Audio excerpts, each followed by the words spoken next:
대리를 하고 있었는데 대리 기초를 받고 대리의 뜻하고 사자하고 구별했고 대리의 삼면관계 중에서 대리에게 뭐가 있어야 된다? 대리권이 있어야 된다 그랬죠. 대리권은 대리인 자신이 아니라 타인을 위해서 계약을 할 수 있는 지위, 권한 그랬죠. 이게 법률에 의해서 발생하는 경우가 있고 본인의 수권행위를 통해서 발생하는 경우가 있다 그랬죠. 각각 법정대리, 임의대리 그리고 수권행위가 뭔지 간단히 바꿔요. 세 번째가 대리권의 범위가 나오고 네 번째가 대리권의 제한이 나오고 다섯 번째가 대리권 남용이 나옵니다. 요 세 가지는 나중에 할 겁니다. 내용은 요 두 가지가 아주 중요하긴 한데요. 좀 어려워요. 어렵기 때문에 나중에 할 거죠. 마지막에 소멸사유가 나와요. 자, 소멸사유를 보기 전에 요 두 가지가 왜 문제가 되는지만 간단히 생각을 해볼 거예요. 왜 문제가 되는지 책 같은 거 보실 생각하지 마시고 아까 갑이요. 아무거나 이렇게 붙어 그랬어. 아무거나. 우리 중식당을 들어가요. 그럼 이제 메뉴판이 있죠. 메뉴판이. 중식당은 이제 특이하게 이제 벽에 메뉴판이 딱 붙어 있죠. 메뉴판이 붙어 있는데 식사료하고 요리하고 나눠져 있죠. 그죠? 일반 식당은 식사와 안주가 나눠져 있고요. 중식당은 식사와 요리로 나눠져 있죠. 굉장히 많죠. 근데 갑이 을에게 뭘 부탁했어요? 아무거나. 그래서 을이 여기 중에서 고르고 골라서 샥스필을 주문했어요. 갑이 화장실을 갔다 왔더니 샥스필이 딱 있어. 가격표를 봤더니 시가라고 돼 있어. 갑은 아무 말 안 하고 먹을까요? 을한테 일단 좀 따질까요? 따지겠죠. 야, 이게 뭐냐? 그러면 너 샥스필, 야, 내가 샥스필 주문해달라고 안 그랬잖아. 그럼 아무거나라 그랬잖아. 그럼 갑은 아무리 아무거나라 그래도 이거 주문하면 어떡하냐? 을은 네가 아무거나 해서 아무거나 주문했지. 둘이 툭툭 싸울 거야. 그게 대리권의 범위의 문제. 어느 범위까지 할 수 있는가? 만약에 아무거나라고 했는데 샥스핀이 범위 바깥이라면 무권 대리로서 갑에게는 효력이 생기지 않고요. 범위 내라면 갑은 군소리 안 하고 먹고 돈을 내야 되고 이게 대리권 범위의 문제예요.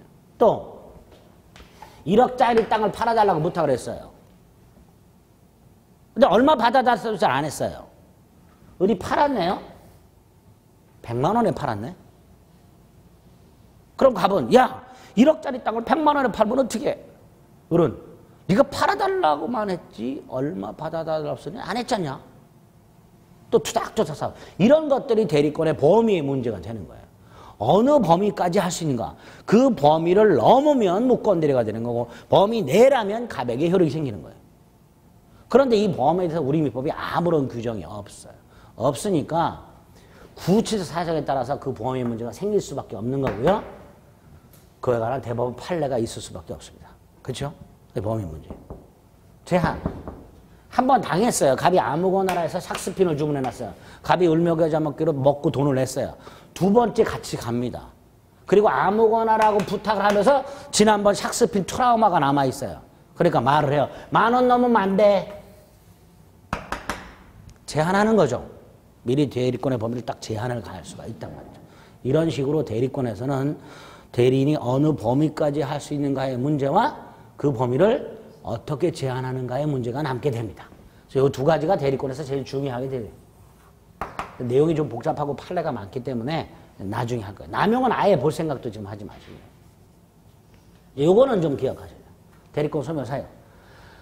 갑이 을에게 아무거나 주문을 부탁해서 을에게 대리권이 생겼어요. 그럼 그 다음부터는 갑이 을과 식당 갈 때마다 을이 대신 해줘야 되는가? 아니죠. 한 번 해주는 걸로 대리권은 소멸하겠죠. 이렇게 대리권은 천년만년 존속을 하지 않아요. 소멸하게 되어 있어요. 그 소멸 사유가 뭐냐의 문제가 있는데 우리 민법이 조문을 2개를 만들어놨고 그 중에 하나를 암기를 일단 하셔야 돼요. 대리권 소멸 사유에서 조문 하나를 좀 기억하셔야 됩니다. 어디를 보시냐면 나머지는 볼 생각하지 마시고 143페이지를 가면 가운데에 대리권 소멸이라고 박스가 있고 조문이 2개가 있어요. 그중에 127조. 거기에 보면 대리권 소멸사유라고 제목이 되어 있죠. 자, 쓰세요. 법정대리, 임의대리 공통된 소멸사유예요. 127조는 법정대리, 임의대리 공통된 소멸사유예요. 법정대리든 임의대리든 127조에서 정한 사유가 생기면 소멸한다 이런 뜻이에요. 법정대리, 임의대리 공통된 소멸사유예요. 그게 뭐라고 되어 있냐면 이렇게 되어 있어요. 본인이 사망한 경우하고요. 두 번째로 대리인이 사망한 경우. 이건 이해가 되죠. 본인이 죽었어. 대리권 소멸하는 거예요. 대리인이 죽었어. 대리권 소멸하는 거예요. 이건 당연한 거야. 그런데 대리인에 추가적으로 대리인이 성년 후견이 개시가 되거나 대리인이 파산한 경우까지 대리권 소멸 사유로 규정해 놨습니다. 자, 이때 본인의 경우에는 사망만 대리권 소멸 사유예요. 그렇죠? 조문에. 하지만 대리인의 경우에는 사망뿐만 아니라 성년 후견이 개시가 되거나 파산까지 대리권 소멸 사유가 돼요. 그래서 일단 요거 앞머리 따서 본사 대사성파 이렇게 외우셔야 돼요. 본사 대사성파 외울 수 있죠? 그리고 나서 이걸 왜 외워야 될까? 이렇게 문제가 나와요. 문제가 기출문제에 다음 중 대리권 소멸 사유가 아닌 것은 이렇게 나와요. 답이 뭐라고 나오냐면 본인의 성년 후견의 개시. 본인의 성년 후견의 개시. 대리권 소멸 사유도 아니다. 아니죠. 본인의 뭐만 소멸 사유예요? 본인은 사망만. 근데 조문이 이렇게 해놨기 때문에 헷갈려요. 그러니까 정확하게 외워야 돼요. 본사 대사성파. 딱 이렇게. 됐죠? 그 다음에 이제 대리인의 경우에 성년 후견의 개시나 파산이 뭔지는 나중에 말씀드릴 테니까 일단 오늘 입문 과정에서는 127조 법정대리, 임의대리 공통된 소멸 사유가 규정이 되어 있구나. 본사 대사성파 이렇게 딱 머릿속에 세팅해 두시면 됩니다. 아시겠죠? 자, 두 번째가 대리인이 대리행위라는 걸 해줘야 되는데 이건 당연한 거고요. 갑이 을에게 아무거나 부탁을 했고 을이 주문을 해야 갑은 먹을 수 있고 돈을 내게 됩니다. 그렇죠? 갑이 아무거나 주문해달라고 부탁을 했는데 을이 자기 것만 주문해서 먹고 있다면 갑은 을에게 따질 수가 없고 갑이 화장실 갔다 와서 직접 주문을 해야 될 거예요. 그렇죠? 그러니까 일단 을의 갑을 위한 법률 행위가 일단 있어야 돼요. 이건 당연한 거예요. 그렇죠? 대리행위란 대리인의 본인을 위한 법률 행위. 이게 일단 있어야 돼. 그런데 이거를 어떤 방식으로 해야 갑에게 권리와 의무가 생기는가에 문제가 생기는 거예요. 예를 들어서 갑이 을에게 A 토지를 팔아달라고 부탁을 했어요. 그래서 을이 누구한테 팔지 매수자를 몇 명을 접촉을 했어. 그 중에 병이 조건이 제일 좋아. 그래서 병과 계약을 했다 만약에. 이때 을은요. 이 땅이 을이 병한테 이 땅이 내 땅이다 그러면 돼요 안 돼요? 안 되죠. 자기 땅 팔듯이 계약하면 안 되죠. 다시 말해서 을이 병하고 계약을 할 때 이 땅이 누구 땅임을 밝혀야 돼요. 당연히 갑수의 땅임을 밝혀야 돼요. 그게 대리행위의 방식이란 건데요. 114조 1항에서 을은 갑을 위한 것임을 표시하라 이렇게 해놨어요. 읽어볼게요. 맨 밑에 대리행위 방식 114조 143페이지 1항 대리인이 권한 내에서 그 다음에 본인을 위한 것임을 표시한 때 본인에게 효력이 생긴다 이렇게 돼 있죠. 그 다음에 그 두 번째 줄에 보면 직접이라는 단어가 있어요. 그 직접에다 동그라미를 딱 해도 돼요. 자, 그러면 을의 계약이 을이 병과 이렇게 계약을 했을 때 을이 병과의 계약을 했을 때 그 계약상 권리와 의무가 갑에게 생기려면 그 요건이 뭐냐? 을이 병하고 계약을 할 때 갑을 위한 것임을 표시를 해야 된다. 그래야 갑에게 권리 의무가 생긴다. 당연히 을은 병하고 계약을 할 때 이 땅은 누구 땅임을? 갑 소유 땅임을. 권리와 의무가 누구한테 생긴다? 갑에게 생긴다. 모든 책임을 누가 진다? 갑이 진다. 나는 갑을 대신해서 계약만 해주는 사람이지 나한테는 권리도 의무도 책임도 없으니까 나중에 나한테서 땅 내놔 소리 하지 마라 라는 걸 밝혀줘야 병의 입장에서도 아, 매도인은 갑이구나. 갑 소유 땅이구나. 나중에 갑에게 땅을 내놓으라고 해야 되겠구나. 이렇게 알게 될 거예요. 그렇죠? 그렇게 해야 을의 행위의 효과가 권리와 의무가 갑에게 생기다. 그 요건을 규정한 거예요.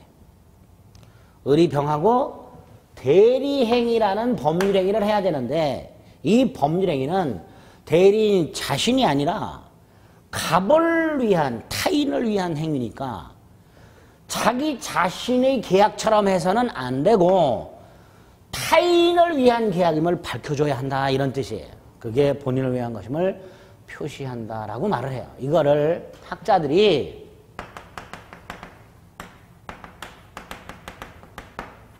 대리의사 표시라고도 하고요. 드러날 현자, 이름 명자를 쓰기도 해요. 현명. 이게 누구 이름이냐? 본인 이름만, 본인 이름. 예를 들어 계약서를 써요. 에? 계약서를 쓸 때 매도인을 누구로 적시해야 돼요? 매도인, 갑. 을이 아니라 매도인, 갑. 대리인, 을. 이런 식으로 하라는 거예요. 매도인을 을의 이름으로 하면 안 된다는 거예요. 누구 이름으로 해라? 갑의 이름으로 해라. 본인의 이름으로 하라는 뜻이에요. 그걸 현명이라고 합니다. 이렇게 대리행위를 할 때 본인을 위한 것임을 표시를 해야 그 효력이 누구한테 생긴다? 본인에게 생긴다. 이렇게 해놨어요. 그러니까 한 장을 넘겨보세요.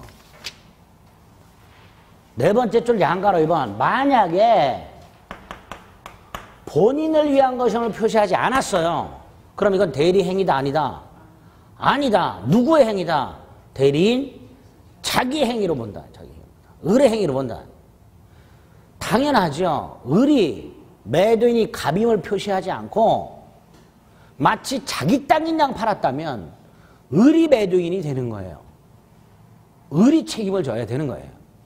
갑에게는 효력이 생긴다 안 생긴다? 안 생긴다라는 거예요. 이게 대리행위의 방식이라는 거예요. 그래서 114조 1항과 115조 의미를 좀 이해를 해 주시면 됩니다. 대리인의 행위가 대리인이 아닌 본인에게 효력이 생기려면 어떤 방식으로 해야 어떤 요건을 갖춰야 되는가? 이런 요건을 갖춰라. 본인을 위한 것임을 표시, 현명. 이렇게. 하지 않으면 누구의 행위다? 대리인 자신의 행위. 이게 첫 번째 방식. 두 번째가 대리행위 하자라는 놈과 대리인의 능력이라는 게 나오는데요. 이거는 듣기만 하세요. 그냥 나중에 자세히 할 거야. 대리행위에서 대리행위 하자라는 거 대리인의 능력에 문제가 생기는데 이게 왜 생기는지 생각해보면 이게 왜 문제가 되는지 생각을 해보면 돼요. 을이 병하고 갑수의 땅을 매매하는 계약을 합니다. 법률행위죠. 그렇죠? 우리는 이 법률행위 중에서 대리행위라는 특별한 행위의 특별 효력 요건을 보고 있는데 이것도 법률행위니까 특별 효력권 보기 전에 일반적 효력 요건 이거 갖춰야 되죠. 그렇죠? 이것도 법률행위니까 우리가 앞에서 봤던 거 당사자는 능력이 있을 것. 그렇죠? 그 목적이 확정, 가능, 적법, 사회적 타당성을 갖출 것. 의사표시가 일치하고 하자가 없을 것. 그걸 갖춰야 돼요. 예를 들어서 을과 병 사이 이 A토지 매매가 토지거래 허가구역 내에 있어요. 근데 허가를 안 받았어요. 그럼 이건 뭐가 돼요? 무효겠죠. 아까 토지거래 허가구역에서는 허가를 받아라가 법이었고요. 그 법은 강행법규예요. 따라서 허가를 받지 않았다. 그럼 뭐가 되는 거예요? 무효가 되는 거예요. 이렇게 대리행위가 일반적 효력 요건을 갖추지 못한 경우를 뭐라 한다? 대리행위의 하자라고 합니다. 그런데 그 효력 요건 중에서 당사자는 능력이 있을 것이라는 게 있었죠. 그죠? 그런데 갑하고 병이 직접 계약을 하면 당사자가 갑하고 병이니까 갑이나 병이 의사능력과 행위능력이 있으면 돼요. 그렇죠?